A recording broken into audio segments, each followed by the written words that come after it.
I can't, but I know the alphabet. I thought you ought to know. Most people still picture the Little House on the Prairie ranch exactly how it looked on TV, but by 2026, the reality will be a lot grittier. We headed out to the old filming site to see what's actually left after decades of neglect, and the transformation is honestly unsettling. It's no longer a polished Hollywood set. It's a skeleton of rotting wood and overgrown weeds that nature is quickly reclaiming. So what exactly happened to the ranch after all these years, and what does it look like now? Little House on the Prairie, the show that built a television legacy. Little House on the Prairie gave audiences a comfort show that felt warm, simple, and deeply human. Families gathered around their televisions each week to watch life unfold in a small frontier town, where every problem felt personal and every ending carried a lesson. But the story behind the show is just as fascinating as the one viewers saw on screen. The series first aired on the National Broadcasting Company, better known as NBC, and ran for 9 seasons from 1974 to 1983. It was loosely inspired by the beloved Little House children's books, written by Laura Ingalls Wilder, stories that captured her childhood growing up in the American Midwest during the late 19th century. From the moment it premiered, the show quickly found its audience. Week after week, it ranked among television's most watched programs, and even decades after the final episode aired, it never truly disappeared. Through constant reruns and international broadcasts, Little House on the Prairie remained part of television culture, building a loyal following that stretched far beyond the United States and turning the series into one of the most widely loved shows ever produced. The journey from page to television began when writer Blanche Hanalis developed the project and wrote the original pilot episode. Around the same time, NBC executive producer Ed Friendly secured the rights to several of Laura Ingalls Wilder's books, setting the foundation for what would become the series. But the person who would ultimately change the identity of Little House on the Prairie was Michael Landon. Already well known for his work on Bonanza, Landon stepped into the role of Charles Ingalls, the hard-working father at the heart of the story. Behind the scenes, he took on far more responsibility, serving not only as the lead actor, but also as the show's head writer, director, and executive producer. His influence touched nearly every part of the production, helping define the emotional tone that viewers would come to associate with the series. The first glimpse audiences had of the story came with a 2-hour pilot movie that debuted on March 30th, 1974. The response was strong enough that NBC moved forward with a full series, which officially premiered later that September. What followed was a weekly hour-long drama set in the real-life town of Walnut Grove, Minnesota, the same place where Laura Ingalls had spent part of her childhood during the 1870s. Each episode followed a familiar rhythm that viewers quickly grew to love.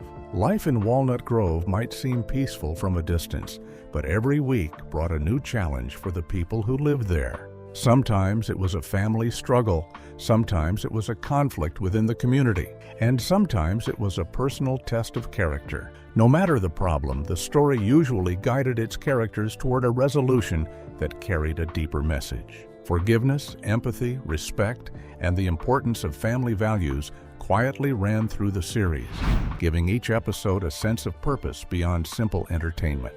Part of what made the show resonate so strongly was how grounded everything felt. The stories were simple but never empty, often reflecting struggles that viewers recognized in their own lives. Hard work, sacrifice, kindness, and resilience were not just themes written into scripts, they were woven into the world the show created. Walnut Grove felt like a real place where people depended on one another, where mistakes had consequences, and where community meant something. Over time, that sense of authenticity helped the show grow into something larger than just another television drama. Guest appearances from well-known actors, including Ernest Borgnine, Johnny Cash, Patricia Neal, Louis Gossett Jr., and Ray Bolger, brought extra attention to the series, while several performers who appeared briefly early in their careers would later become major stars. Even Sean Penn made a small, uncredited appearance long before his name became widely recognized. But the true strength of Little House on the Prairie was never about star power or spectacle. Its appeal came from the emotional simplicity of the stories it told, and the sense that, for an hour each week, viewers were stepping into a world where kindness mattered and where difficult moments could still lead to something meaningful. That balance of heartfelt storytelling and historical setting helped the series hold its place in television history. Decades after the final season ended, the show continues to air around the world, introducing new audiences to the same small frontier town that once captivated viewers in the 1970s. And even now, long after the cameras stopped rolling, the legacy of Little House on the Prairie still lingers, not just in reruns or nostalgic memories, but in the lasting impression of a show that reminded millions of people what simple storytelling could accomplish. When Little House on the Prairie took its own path. Even though Little House on the Prairie was inspired by Laura Ingalls Wilder's books, the version that made it to television didn't always stay faithful to the original stories. NBC producer Ed Friendly had initially hoped the show would closely follow the spirit of the books, but Michael Landon had a different idea. Landon believed the series needed more dramatic storylines if it was going to keep viewers coming back week after week, and that meant bending historical accuracy when necessary. The difference in approach eventually created tension behind the scenes, and the disagreement grew strong enough that Friendly chose to walk away from the project entirely. Before leaving, Friendly reportedly vented his frustration to another NBC executive, joking that the show might as well be called How Affluent Is My Prairie? Because in his view, the Ingalls family seemed far more comfortable on television than they ever were in the books. That criticism would echo for years among fans. Some viewers loved the emotional storytelling the show created, while others felt the series drifted too far from the simpler, harsher reality described in Wilder's writing. But the truth was that television demanded far more material than the books alone could provide. The original stories simply didn't contain enough events to sustain nearly a decade of weekly episodes. So the writers gradually began building new plots that existed only in the show's world. Entire storylines were created to expand the emotional stakes, including dramatic moments that never appeared in the books at all. One of the most memorable involved Mary Ingalls, whose television storyline eventually saw her marry her former teacher, Adam Kendall, before the couple endured the heartbreaking loss of their baby in a fire. As the seasons continued, the show kept evolving to keep the town of Walnut Grove feeling alive. New characters arrived, fresh conflicts appeared, and the story slowly shifted to focus more on the next generation. By the time the 9th season arrived, that shift became impossible to miss. Michael Landon stepped back from the spotlight and allowed Melissa Gilbert's Laura to move into the center of the story. Laura was no longer the spirited young girl running through the prairie fields. She was now married, raising a child of her own, and facing the responsibilities of adulthood. The change was significant enough that the series even adopted a new title, Little House, A New Beginning. The intention was clear. The show wanted to signal that a new chapter had begun, one where the next generation would carry the story forward. But television audiences were already beginning to drift away, and the ratings that had once kept the series near the top of the charts started to fall. When the end finally came, it arrived in a way that no one watching could forget. Instead of quietly closing the doors on Walnut Grove, the show staged one final dramatic farewell. In a special titled Little House, The Last Farewell, the town faces a shocking threat when a powerful land tycoon purchases the entire area. Rather than watch their beloved home fall into the hands of someone who would exploit it, the townspeople make a stunning decision. They destroy the town themselves, blowing up the buildings of Walnut Grove so nothing would be left for the developer to claim. It was a symbolic ending that felt both heartbreaking and strangely fitting, a final act of defiance that closed the story in unforgettable fashion.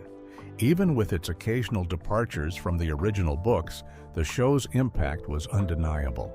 Over the course of its run, Little House on the Prairie earned 17 Primetime Emmy nominations and ultimately won 4 of them. 2 of those awards recognized the show's cinematography, capturing the sweeping beauty of the prairie landscapes, while two more honored its memorable musical score, composed by David Rose. Melissa Sue Anderson also earned recognition with an Emmy nomination for her performance, while the series collected several additional honors, including Golden Globe nominations, People's Choice Awards for Favorite Television Drama, a Western Heritage Award, and a Spur Award from the Western Writers of America. At the time, the show sometimes faced criticism for being overly sentimental, especially during an era when television was leaning toward sharper and more confrontational comedy. Yet behind its warm tone, the series often explored serious subjects that few family dramas were willing to approach. Episodes tackled racism, addiction, violence, and the harsh realities of frontier life, reminding viewers that the prairie was not always as peaceful as it appeared. Decades later, the show's relevance would surface in an unexpected moment. During the global lockdowns of 2020, longtime fans began revisiting old episodes and noticed something eerie. Storylines about illness spreading through the town, particularly episodes titled Plague and Quarantine, suddenly felt strikingly familiar. Viewers took to social media to share the similarities, discovering that a show set in the 1870s still had something meaningful to say about the world more than a century later. And that lingering connection is part of why Little House on the Prairie has never truly disappeared. Whooshey. Long after the town of Walnut Grove exploded on screen, the story it told continues to find new audiences, quietly proving that even a simple frontier drama can leave a legacy that stretches far beyond the prairie itself. Behind the warm prairie, the real tension and tough realities on set. On screen, Charles and Carolyn Ingalls looked like the kind of couple every frontier family wished they could be, calm in a crisis, devoted to one another, and always standing shoulder to shoulder no matter what hardship rolled across the prairie. Week after week, viewers watched Pa and Ma face struggles together and come out stronger on the other side. The partnership felt natural, almost effortless. Behind the cameras, however, the dynamic was not always so harmonious. As the show prepared to enter its second season, Karen Grassel began to realize something about the success of Little House on the Prairie. The series had quickly become one of NBC's most watched programs, and the Ingalls family sat at the very center of it. While Michael Landon was undeniably the face of the show as Charles Ingalls, Grassel's character, Caroline, was just as essential to the emotional core of the story. She was the steady presence that balanced Pa's strength with warmth and wisdom, the quiet backbone of the family. So before filming resumed for the next season, Grassel made what seemed like a reasonable request. She asked for a raise. Years later, in a 2021 interview with the New York Post, Grassel explained that the request did not land the way she had hoped. According to her account, the conversation quickly turned tense when Michael Landon, who not only starred in the series but also produced and controlled much of its creative direction, pushed back against the idea. Grassel recalled that Landon argued her character was not as popular with audiences as others on the show and suggested that her salary should remain closer to what the younger actors were earning. For Grassel, the response was both surprising and discouraging. From her perspective, Carolyn Ingalls was one half of the central couple the entire story revolved around. Yet the conversation seemed to reduce her role to something far less significant. What followed, she later described, was a noticeable shift in the atmosphere on set. Grassel felt that Landon began keeping his distance from her during production. Storylines that once involved Caroline more prominently seemed to shrink, and their interactions during filming grew colder.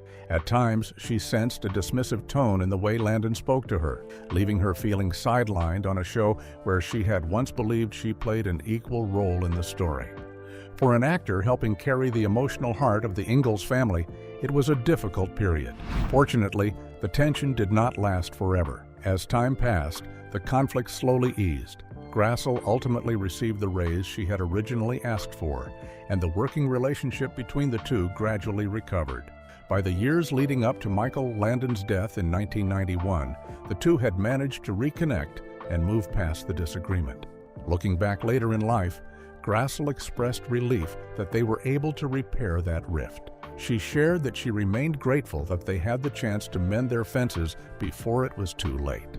While tensions over pay and storylines created their own drama behind the scenes, those weren't the only challenges the cast faced while bringing Walnut Grove to life. The show may have looked peaceful and effortless on television, but recreating that 19th century world day after day was often far tougher than viewers ever realized. A big part of that challenge came from the costumes. One of the reasons Little House on the Prairie looked so convincing was because the wardrobe department stayed remarkably faithful to period clothing. For the actresses, that meant wearing multiple heavy layers every single day on set.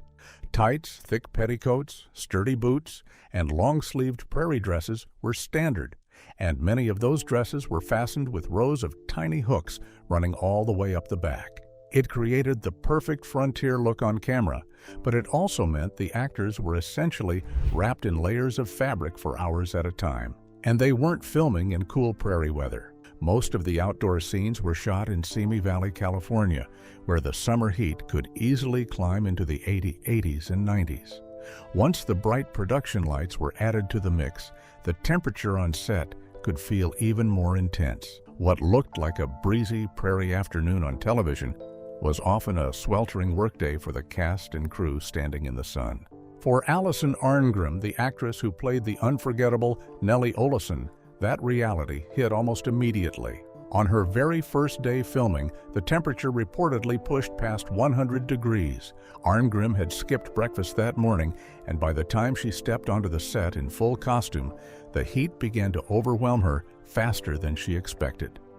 The heavy dress, the layers underneath it, and the blazing California sun created a combination that was almost impossible to ignore. Still, she tried to push through. As the crew prepared the scene, Arngrim began feeling lightheaded and disoriented. The world around her started to blur, but she stayed quiet, worried that speaking up might make it seem like she couldn't handle the job. It was her first day, and the last thing she wanted was to give anyone the impression that she wasn't tough enough for the role. Then the scene began. When it was time to deliver her lines, something felt wrong. Her voice came out weak and shaky, and she later recalled that it sounded as if she were speaking from a hospital bed rather than standing in the middle of a prairie set. The heat kept building, the dizziness grew stronger, and within moments her vision began to distort. Then everything went black. Arngrim collapsed right there on the set. A medic rushed in and helped revive her while the crew paused filming. Once she had recovered enough to stand again, she insisted on finishing the day's shoot, determined not to let the experience define her first day. It was an early lesson in just how demanding life on a television prairie could be, and the costumes weren't the only source of discomfort. Even something as simple as Nellie Oleson's iconic hairstyle came with its own set of problems. At first, the dramatic curls audiences recognized so easily were created using Arngrim's real hair.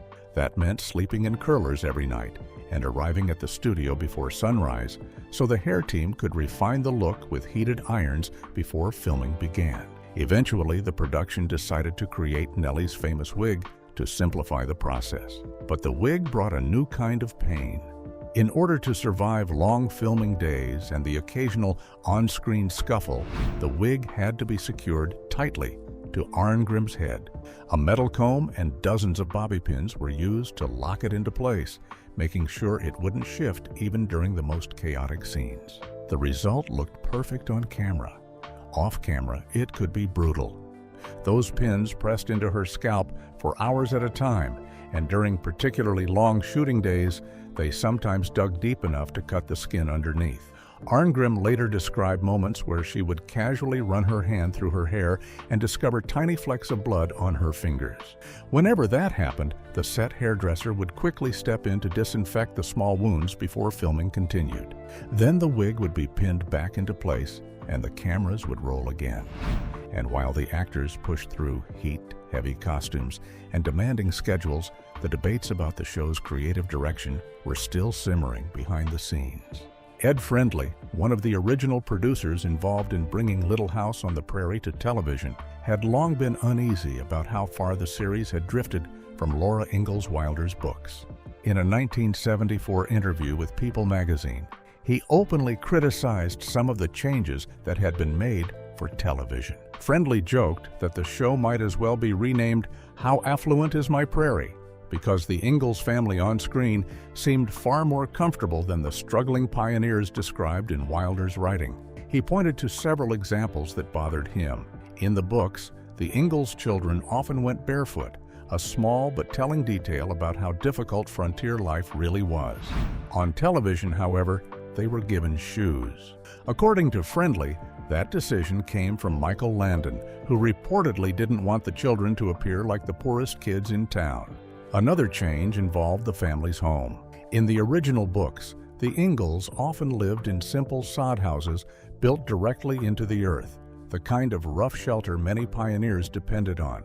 But the television version placed the family in a sturdier wooden frame house, a choice Friendly believed softened the reality of pioneer life. From his perspective, those changes took some of the hardship out of the story and replaced it with something more comfortable for television audiences. Of course, others argued that those same choices helped the show connect with viewers and made Walnut Grove feel like a place people wanted to return to every week.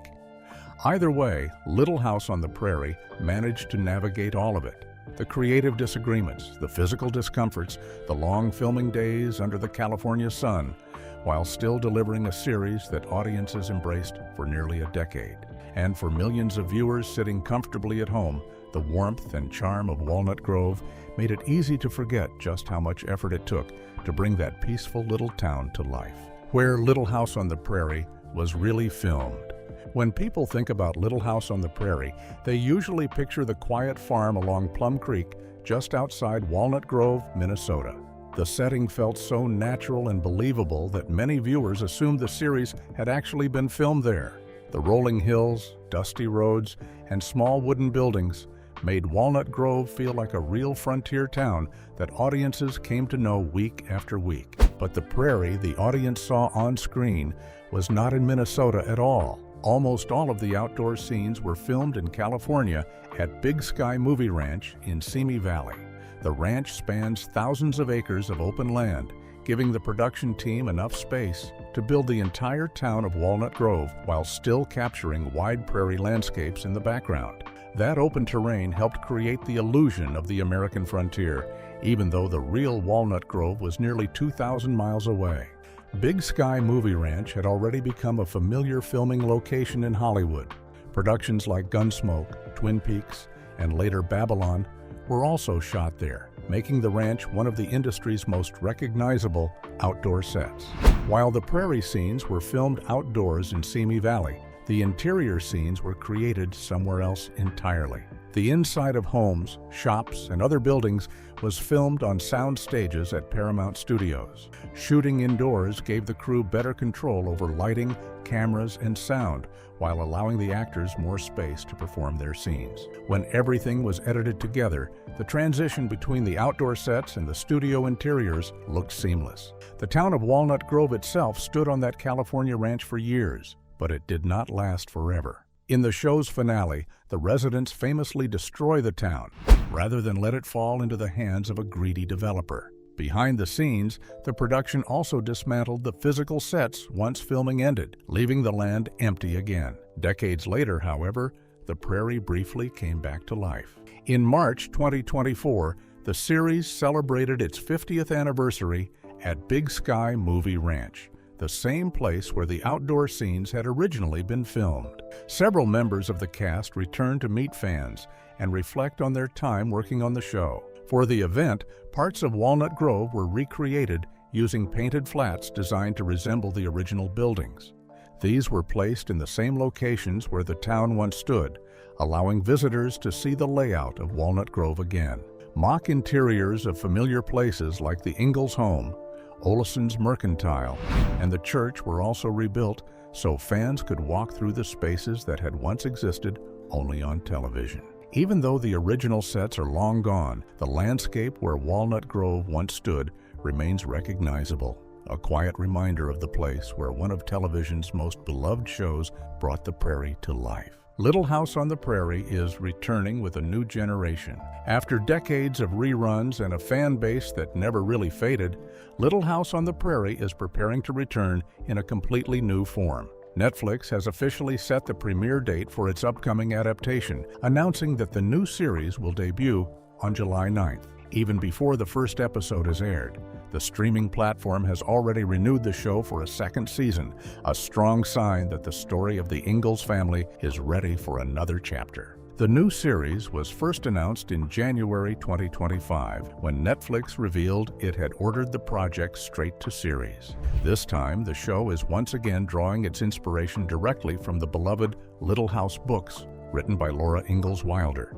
The same stories that inspired the original television series nearly 50 years ago. But this version is aiming to present the frontier world through a slightly wider lens. The new adaptation blends family drama with the harsh realities of survival in the American West, while also exploring how the people living on that frontier shaped the country that would grow from it. At its core, though, the heart of the story remains the same, a family trying to build a life in a place that often tested their strength and resilience. A new cast will bring those familiar names back to life. Alice Halsey steps into the role of Laura Ingalls, the spirited young girl whose perspective shaped much of the original story. Skywalker Hughes plays her older sister Mary, while Luke Bracey takes on the role of Charles Ingalls, the determined father known to viewers simply as Pa. Crosby Fitzgerald appears as Caroline Ingalls, the steady and resilient Ma who holds the family together through every challenge the frontier brings. Behind the scenes, the series is being guided by showrunner and executive producer Rebecca Sonnenschein.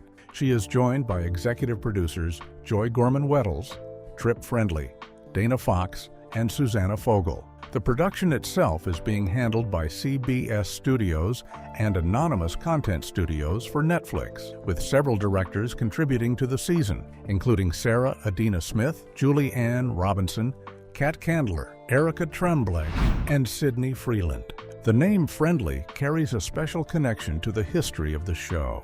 Trip Friendly, one of the executive producers on the new series, is the son of Ed Friendly, who helped produce the original Little House on the Prairie television series in the 1970s. That link quietly connects the new project to the legacy that made the original show such a lasting part of television history. For Sonnenschein, bringing this story back to the screen has clearly been a deeply personal effort. She shared that she felt incredibly grateful to the cast and crew who poured their energy into bringing the first season to life, adding that the team is excited for audiences to finally experience their new take on the classic story.